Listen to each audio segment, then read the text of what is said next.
Welcome, Dr. James Beckett, Sports Card Insights. I have a new iPhone, and right now I don't have the adapter for the microphone. I get it tomorrow, but I'm going to do a podcast here. Card wall video comments. I posted some videos on YouTube. Don't do much on YouTube, but for videos, it is the place. So I've put my card wall videos on there. I hadn't put anything up for quite a while, but I did last week and I got some good feedback. The YouTube community, way more people listen to the podcasts, but I do have some very faithful YouTube people and they make comments. And so I'm capturing some of those to respond to them. So instead of responding one-on-one, I'll respond to everybody and give the benefit of those questions to everybody. Thanks, sponsors: Topps, Panini, Upper Deck, Heritage Auctions, Huggins and Scott Auctions, Mike Stadium Sports Cards, Burbank Sports Cards, ComC.com, and Beckett Media, Beckett Grading, Beckett Authentication. My card wall right now, it's got spaces for about 1,000 cards, and I have 1,000 cards on there. I'm constantly adding and subtracting. Generally, whenever I get a wave of submissions returned from BGS, I've got a bunch of cards still there, but I got a wave, and so that caused me to put up some videos. But actually, the wall is composed of actually 4 different really big shelves. You may have seen they're 7 feet wide and they're 8 feet tall. Each one would hold 160 cards. Basically, there's 5 shelves, and each one can have 2 of the panels, so you get 10 per shelf. That's the half. Anyway, my point is, even though I'm 1,000 right now, I think when my wife and I downsize in a number of years, I'm probably going to have to cut back at least back to 640 of the shelves and not the overflow areas. So if I do that, I'm going to have to be a little more conservative.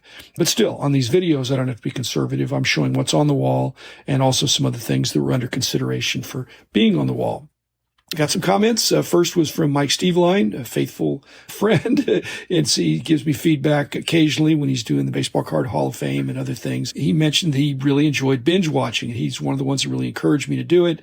Again, these videos are very short, 6 minutes each approximately, and I'm trying to knock them out as I go. So I'm only up to the F's or G's, somewhere in there.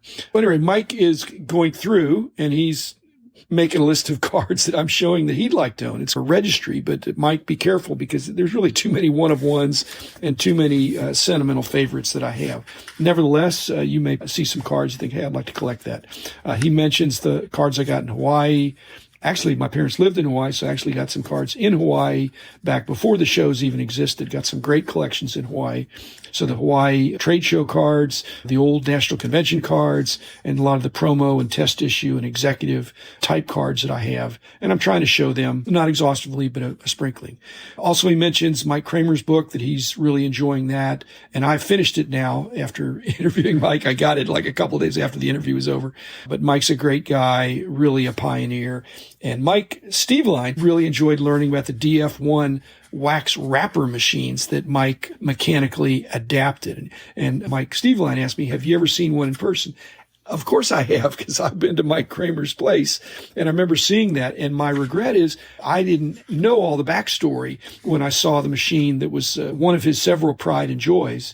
And so, Mike, I apologize to Mike Kramer because I did see one and I didn't realize what a marvel it was, how he had adapted that. And then Mike finishes up by saying, it's amazing to me in this hobby that you'll never know everything. And when I read that, I thought, well, is he saying I don't know everything? Of course I don't know everything. He doesn't know everything either, but it is a hobby where when I'm discussing things with Rich Klein, who knows a lot as well, we'll never, even when we put it all together, we don't know everything. So it's an ongoing quest and a great enjoyment in doing that. So thanks, Mike. Steve Golden Slumber says he's really enjoying this and mentioned the Bob Costas card, and that he had just picked up a ComC package with a 2008 Upper Deck Masterpieces Howard Cosell, another famous announcer, pretty much in the past now, but the only Howard Cosell card I have is the Action Packed Monday Night Football. So that's probably not something I'm going to put up there, but if somebody asks me for it, I guess I can pull it out. So thanks, Golden Slumber. Another for Golden Slumber, he talked about Ken Dryden in the wall video 1025. My dad graduated from Cornell like Ken Dryden did, and my dad lettered in baseball, not hockey, but he graduated from Cornell, an engineering degree, as Ken Dryden did. So again, another, as he says, a smart cookie. My dad was a smart cookie too. And then also from Golden Slumber, talking about Bill Cowher, that he's Hall of Famer, and I agree.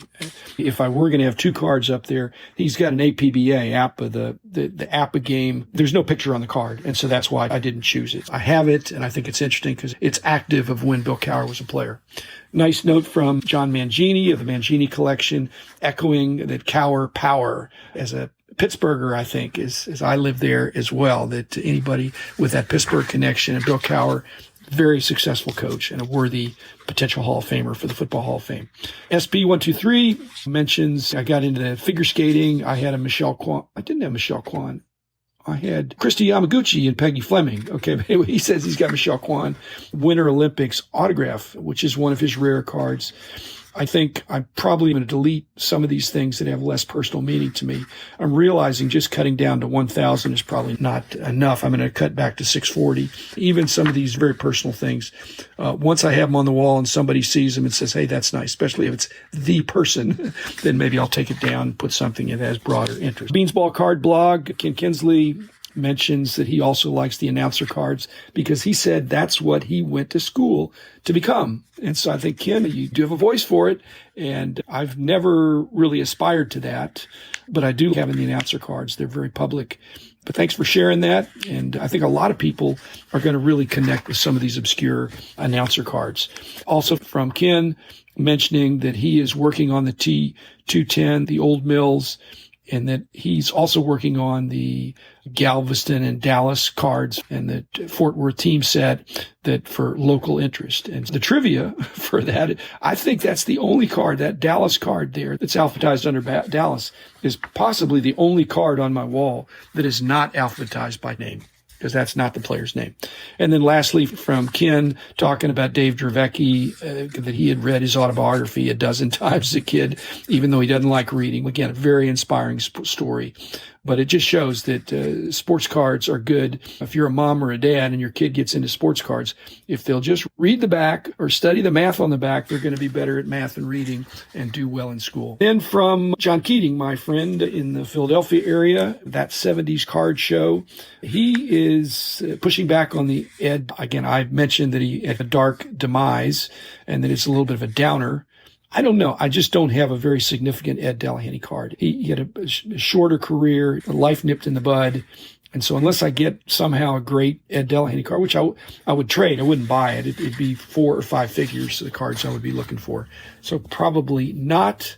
But John, I take your point. Mookie Chilson mentioning the Leaf Dobie, probably tougher, but putting in the 49 Bowman, which I have and I'm waiting on, he agrees with that logic. So I'm not doing it so that Mookie will agree with me or anybody else.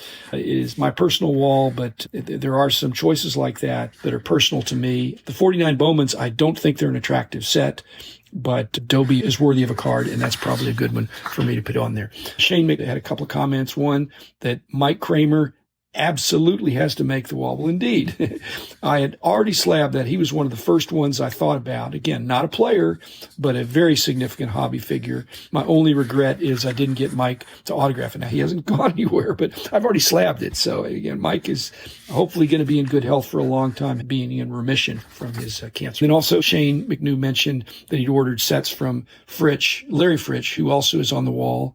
Again, is a very noteworthy collector, dealer, and probably hobby visionary. It would be a nice way to say Larry Fritsch. But he said he ordered several sealed sets from Fritsch and everything was always perfect. Of course it was perfect if it was a sealed set. But I was just thinking that most of Larry Fritsch's stuff, and one of the secrets of his business, was that his cards were largely untouched. He was selling vending boxes. So I don't think he was as much in the sorting business as he was in the card box selling business. He was not huge bulk, but he wasn't selling one card at a time as much. He was selling unopened or vending sealed sets, things like that. So, but thanks for pointing that out, Shane. And then lastly from Shane, appreciating the Kevin Costner Bull Durham connection. Any of these cards that have a broader appeal or might appeal to a wife. Somebody comes in my card room and it's the guy and his wife who's not a collector, let's say. And oh, that's Kevin Costner there. I didn't know he had a baseball card, a baseball movie. Lastly, from Splendid Sports Cards, complimentary, but He says he really likes the fact that I have some cards on there that are my dad's. I've got a couple more coming, Mr. Splendid, and I'm looking forward to the next one as well. So I can't say which ones are coming, but the next batch will have a card of my dad's that will be on the wall, and I'll try to point it out. And I've got a couple of my dad's cards that I have not slabbed yet. And so when I slab them, they can go on the wall. I don't put anything on the wall that isn't. Finally, just a melancholy note is that I've really enjoyed putting this wall together. And I did show my dad has just passed away in June at the almost 98 years old, 97. And my mom is hanging in there. But my mom and dad did come over and they saw my wall. They saw it many times, but I'm regretting I never really exhaustively walked through it with my dad to point out his cards more explicitly and what was really important to me and things where he may have had a personal collection, like the Ken Dryden that went to his noted university and other things like that. So I can't undo that, but I can still try to make my dad proud and, do the best I can with what I got. Like I said, you can't choose your parents, but you can try to honor your parents. So I'm trying to do that.